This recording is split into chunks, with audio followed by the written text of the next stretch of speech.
क्या हाल है बच्चों। मैं सर्वेश कुमार एक बार फिर से अपने इस प्लेटफॉर्म सीखो सब कुछ में आप सभी बच्चों का हार्दिक अभिनंदन करता हूं, स्वागत करता हूं। उम्मीद करता हूं बच्चों आप सभी जो है ना स्वस्थ होंगे, घर परिवार में भी सारे लोग जो है सो अच्छे होंगे। तो चलिए बच्चों, आज बिना समय जो है सो गंवाए हुए आज अपनी कक्षा को जो है सो प्रारंभ करेंगे। और कक्षा आज की जो शुरुआत होने वाली है वो होगी क्लास 9 की। तो क्लास 9 में पिछले क्लास में जो है ना हम लोगों ने क्वाड्रिलेटरल जो चैप्टर था उसका एक्सरसाइज के जो है ना 2 क्वेश्चन हम लोगों ने किए थे, बाद बाकी रिमेनिंग रह गया था। समय का थोड़ा सा जो है सो अभाव रहता है, तो उन्हीं को आज कंटिन्यू करेंगे। तो और उसमें जो है ना जो अगला कड़ी आने वाला है वो अगला कड़ी क्या होगा, तो प्रश्न संख्या 3 के साथ हम लोग जो है सो मूव ऑन करेंगे। और एक्सरसाइज क्या होगा, एक्सरसाइज 8.1 होगा, है ना। तो 8.1 का सवाल नंबर 3 जो है सो मैंने यहाँ पे जो भी उसमें दिया हुआ है जरूरत की चीजें उसको मैंने जो है ना यहाँ पे लिख रखा है। तो जैसे आप देखेंगे तो यहाँ पे क्या दे रहा है कि ABCD जो है ना एक पैरेललोग्राम है ना। ये पिक्चर मैंने यहाँ पे बना दिया है आपको।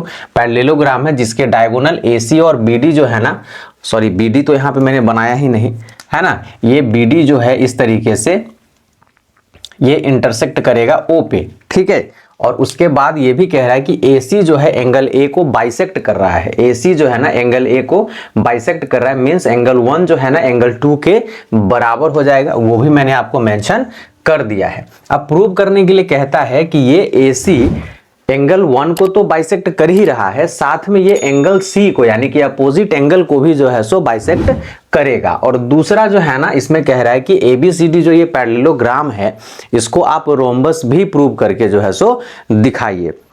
तो एक बार जो है ना क्वेश्चन में पढ़ दे रहा हूं आपके लिए। तो क्वेश्चन क्या है कि diagonal AC of a parallelogram ABCD bisects angle A show that it also bisects angle C and ABCD is a rhombus. चलिए ठीक है, तो इसी सवाल को जो है ना हम लोग करने वाले हैं। तो चलो यहाँ पे देखते हैं कि क्या जो है सो किया जा सकता है। तो अपने प्रूफ में यहां अगर हम देखेंगे तो अपने पास में जो है ना ये AB, चूंकि ABCD हमारा क्या है, तो ABCD हमारा एक पैरेललोग्राम है। तो AB जो है ना CD के पैरेलल तो हम लिख ही सकते हैं। तो यहां लिखेंगे सिंस AB पैरेलल CD, है ना। AB पैरेलल CD और AC को अगर हम ट्रांसवर्सल जो है सो बनाते हैं, है ना, and AB is a transversal अगर हम यहां पे इसको बनाते हैं तो क्या हमारा एंगल 1 जो है एंगल 3 के बराबर में होगा? जल्दी बताइएगा आप लोग। एंगल 1 इक्वल टू एंगल 3 क्यों होगा? क्योंकि मुझे जो है ना लगता है कि ये ऑल्टरनेट इंटीरियर एंगल्स हैं, इस कारण से जो है सो ये बराबर हो जाएंगे, ठीक है। यहाँ पे तो इसको जो है पहला नंबर जो है सो हम लोग मार्किंग दे देते हैं। और दूसरा अगर हम लोग AD को BC के पैरेलल जो है सो मानते हैं क्या है ही, क्योंकि पैरेललोग्राम है। एंड यहां पे लिखेंगे एंड AD पैरेलल कौन सा है साइड, BC, है ना। और इसमें भी अगर हम AC को ट्रांसवर्सल जो है सो मानते हैं, AC ने यहां पे लिखना था जी, ठीक है। AC इज अ ट्रांसवर्सल, तो क्या इसमें जो है एंगल 2 इक्वल टू क्या एंगल 4 होगा? एंगल 2 इक्वल टू एंगल 4 ये भी हो जाएगा। क्यों होगा? क्योंकि यहां भी जो है ना अल्टरनेट इंटीरियर एंगल्स हैं, ठीक है ना। तो ये हमारा सेकेंड नंबर पॉइंट जो है सो इसको मान लेते हैं। अब यहां दिया हुआ है क्वेश्चन में एक चीज जो आप देख रहे हैं कि ये चीज दिया हुआ है, ठीक है ना, कि एंगल 1 जो है एंगल 2 के बराबर में है। सिंस यहां लिखेंगे हम लोग also angle 1 equal to angle 2 ये गिवन है। तो अब देखिए हमें प्रूव क्या करना है कि it also bisects angle C, means यहां पे हमें प्रूव करना था आपको एंगल 3 इक्वल टू एंगल 4। यहां पे इस वाले में फर्स्ट वाले में यही करना था कि एंगल 3 को एंगल 4 के बराबर में जो है सो प्रूव करके बताइए।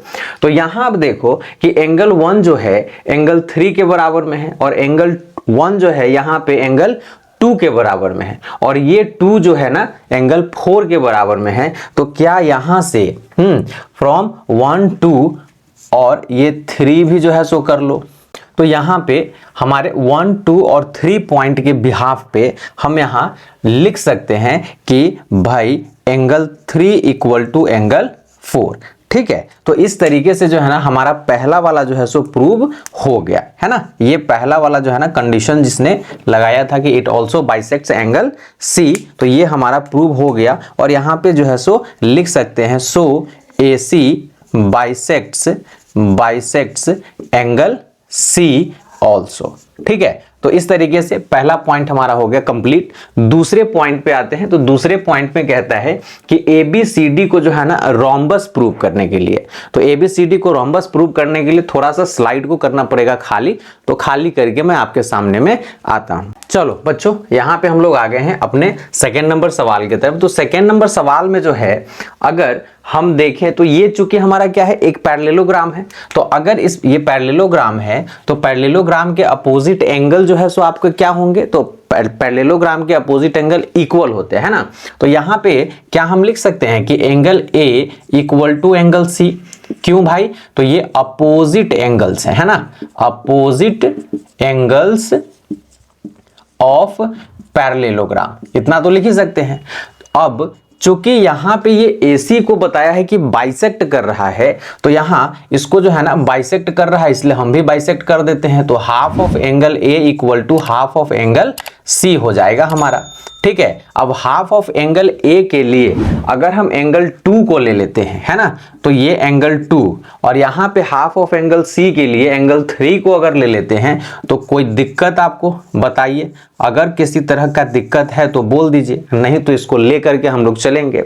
तो यहां से जो है ना हमारा निकल के आ रहा है एंगल 2 इक्वल टू एंगल 3, है ना। और एंगल 2 और 3 को अगर हम देखें तो ये एक ट्रायंगल ADC में आ रहा है, और ऐसा ट्रायंगल जिसमें दो एंगल जो है सो बराबर होंगे, तो इसके ठीक अपोजिट के दो साइड भी क्या होंगे, दोनों साइड बराबर होंगे। तो 2 के इक्वल टू में DC है और 3 के इक्वल टू में जो है ना सामने में, मतलब इक्वल टू में नहीं, सामने में AD है।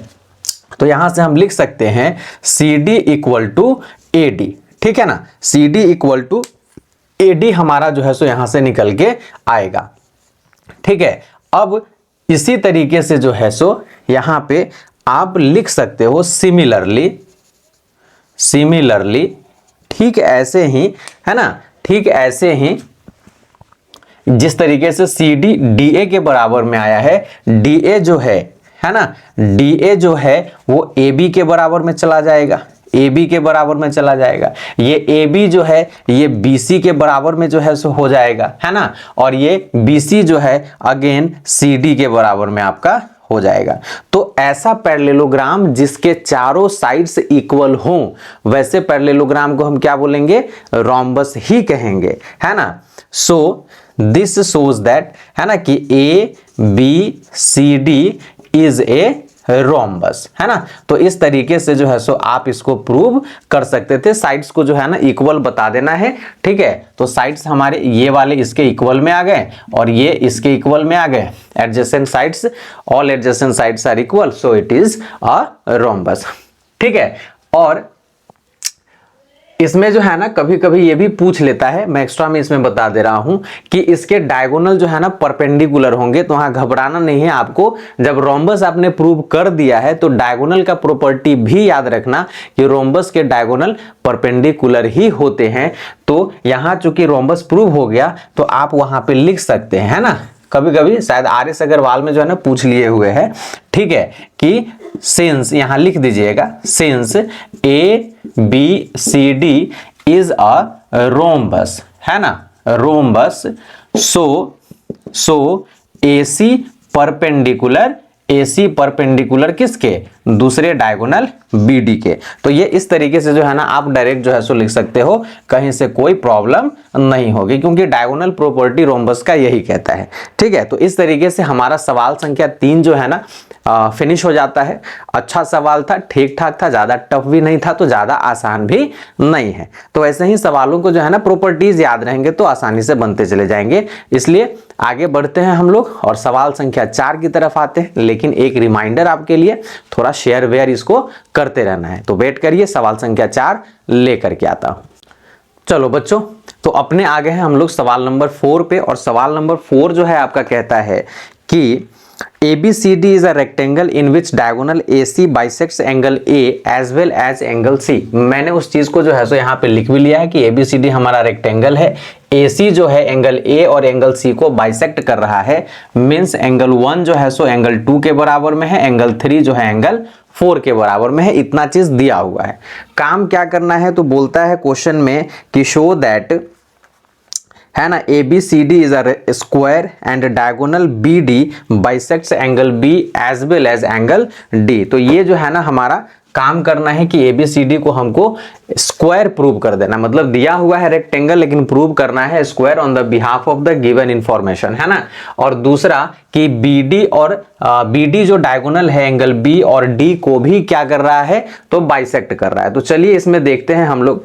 तो चूंकि ABCD को इसने जो है ना क्वेश्चन में बता रखा है कि हमारा रेक्टेंगल है, और आपको भी पता है कि रेक्टेंगल का हर एक एंगल कितने डिग्री का होता है, 90 डिग्री का होता है। तो यहां पे अगर हम बात करें कि angle A equal to angle C होगा, क्यों होगा, क्योंकि चूंकि दोनों रेक्टेंगल के जो है सो एंगल्स है अपोजिट एंगल्स हैं, और चूंकि रेक्टेंगल के हैं तो दोनों जो है ना 90 डिग्री के बराबर में होंगे।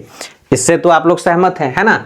और चूंकि बाइसेक्टर की जो है ना बात हो रही है, तो क्या यहाँ पे 1/2 angle A equal to 1/2 angle C हम लिख सकते हैं, जो हमारा हो जाएगा 1/2 एंगल 90 डिग्री के बराबर में हो जाएगा, है ना। तो एंगल हाफ एंगल A को हम क्या लिख सकते हैं, मान लो कि एंगल 2 ही लिख रहे हैं, है ना, एंगल 2 ही लिख रहे हैं, और हाफ एंगल C को अगर एंगल 4 लिख रहे हैं यहाँ पे, ठीक है, एंगल 4 लिख रहे हैं, जो कि हमारा 45 डिग्री के जो है ना बराबर ये आएगा। ठीक है, तो इस तरीके से हम क्या देख रहे हैं कि अगर ACD ट्रायंगल है तो इसमें एंगल 2 और 4 अगर इक्वल है तो CD बराबर जो है ना DA हो जाएगा। ठीक, कैसे, तो पिछले वाले क्वेश्चन में हमने किया था उस बिहाफ पे, है ना। तो ये CD इक्वल टू जो है सो हमारा हो गया DA। ठीक है, तो ये दो साइड जो है ना हमारे रेक्टेंगल के एडजेसेंट साइड्स जो है सो बराबर आ रहे हैं। वैसे होते क्या है, अपोजिट साइड्स, आमने सामने वाले जो है ना बराबर होते हैं, बट हमने जो है ना प्रूव कर दिया कि ये एडजेसेंट साइड जो है सो बराबर है। ठीक उसी तरीके से सबको जो है सो कर लेंगे। तो यहां भी आप लिख देना, है ना, सिमिलरली, ठीक है, हमारा हो जाएगा DA इक्वल टू जो है सो AB के बराबर हो जाएगा, इक्वल टू BC के बराबर हो जाएगा, और CD के बराबर हो जाएगा। तो इस तरीके से जो है ना आपका चारों का चारों साइड जो है ये हो गया इक्वल। तो इसको अब क्या लिखोगे, चूंकि ये एक रेक्टेंगल है, हर एक एंगल जो है सो 90 डिग्री का है, और चारों साइड जो है सो हमने बराबर कर दिया है। सो यहां पे हम लिख सकते हैं कि ABCD इज ए स्क्वायर, है ना। स्क्वायर जो है सो हम यहाँ पे डायरेक्ट जो है ना लिख सकते हैं। अब इसके बाद कहता है कि डायगोनल BD जो है ना वो एंगल B और D दोनों को बाइसेक्ट कर रहा है, ये भी प्रूव करके जो है सो दिखाओ।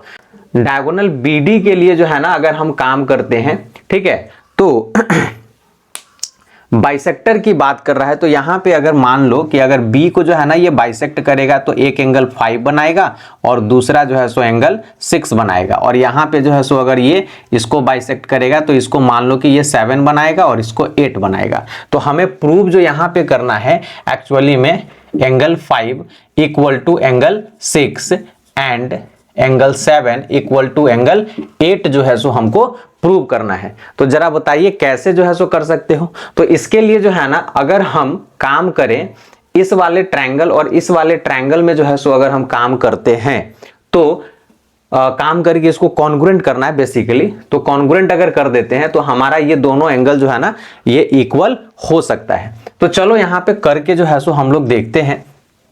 ठीक है, यहीं पे जगह थोड़ा सा जो है ना क्रिएट कर ले रहा हूं। तो चलते हैं, लिखेंगे हम लोग क्या, इन ट्रायंगल AOB, है ना, AOB एंड ट्रायंगल COB।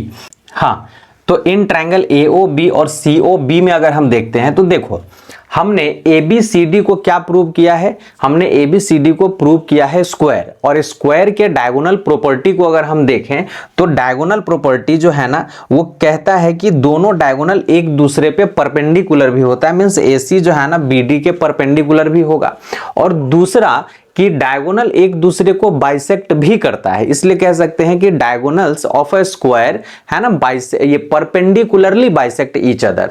तो परपेंडिकुलरली बाइसेक्ट ईच अदर का मतलब हो जाएगा कि ये जो है आपका इसके बराबर भी जो है सो आपका हो जाएगा, और साथ में जो है ना आपका ये वाला जो है सो भी इसके बराबर में हो जाएगा। चूंकि दोनों डायगोनल बराबर होते हैं तो इस कारण से जो है ना चारों के चारों जो ये पोर्शन बच रहे हैं AO OB OD ये सब जो है सो बराबर हो जाएंगे। तो चलो अब अगर इसमें जो है ना AOB और COB को जो है सो अगर कॉन्ग्रुएंट करना है तो हम क्या कर सकते हैं, तो चलो देखो यहाँ पे AO इक्वल टू जो है ना OC हम ले सकते हैं, AO इक्वल टू OC, ठीक है ना, और दूसरा जो है सो ले सकते हैं हम OB इक्वल टू OB, है ना, OB दोनों में जो है सो क्या है कॉमन है, यहाँ कॉमन जो है सो लिखिएगा, कॉमन रीजन में जो है सो दे देना, यहां लिख देना डायगोनल्स बाइसेक्ट, है ना, diagonals bisect each other, bisect each other. थोड़ा सा जो है ना जगह कम है इस कारण से जो है ना थोड़ा छोटा छोटा लिख रहा हूं, समझना लेकिन, है ना। तो या और तीसरा जो है ना आप ले सकते हो angle AOB equal to angle COB। क्यों, तो चूंकि ये जो है ना परपेंडिकुलर है तो 90 डिग्री के बराबर में ये दोनों एंगल जो है सो बनेंगे। तो यहां से हमारा निकल के आ गया so triangle AOB congruent triangle COB, है ना, बाय कौन सा कंडीशन लगाओगे, तो कंडीशन देखो यहाँ पे साइड ले रहे हो, एंगल ले रहे हो, अगेन साइड ले रहे हो, तो SAS जो है सो यूज करोगे। तो जब ट्रायंगल कॉन्ग्रुएंट हो गया तो ट्रायंगल कॉन्ग्रुएंट ट्रायंगल के कॉरेस्पॉन्डिंग पार्ट्स भी जो है ना कॉन्ग्रुएंट होंगे। तो इसमें जो है हमारा देखो B की जगह पे B है, और B हमारा 5 और 6 में जो है सो ये टूट रहा है, ब्रेक हो रहा है, इसलिए हम लिख सकते हैं एंगल 5 इक्वल टू एंगल 6, ठीक है ना, एंगल 5 इक्वल टू एंगल जो है सो 6 हमारा हो जाएगा। किस आधार पे होगा जरा बताइए, तो भाई CPCT के आधार पे आपका जो है ना ये कॉन्ग्रुएंट हो जाएगा। तो एंगल ये BD जो है आपका किस एंगल को बाइसेक्ट यहां पे करा दिया हम लोग, एंगल B को बाइसेक्ट करा दिए। उसी तरीके से आप लिखेंगे यहां पे सिमिलरली,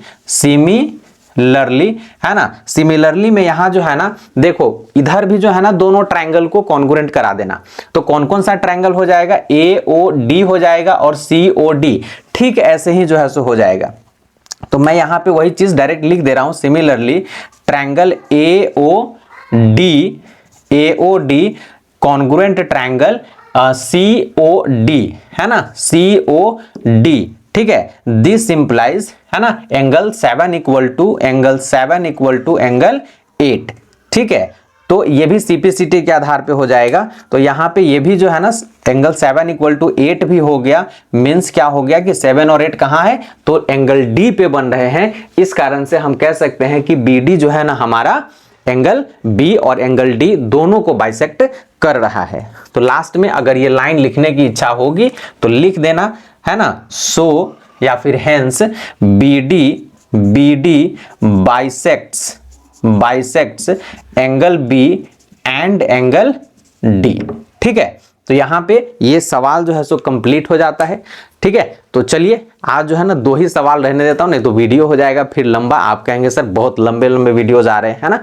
तो चलिए इन दोनों सवाल के साथ में आज की क्लास को जो है ना यहीं पे समाप्त करेंगे, और अगले क्लास में जो रिमेनिंग बच गए हैं, अब 3-4 ही सवाल होंगे, ज़्यादा नहीं होंगे, आई थिंक 7 ही सवाल हैं, हाँ 7 ही है नए वाले किताब में। तो अब अगले क्लास में जो है ना रिमेनिंग 3 सवाल को हम लोग डन कर देंगे, खत्म कर देंगे, ठीक है। तो चलिए आज के लिए जो है सो दीजिए मुझे इजाज़त, आप भी रहिए खुश, तब तक के लिए बाय बाय।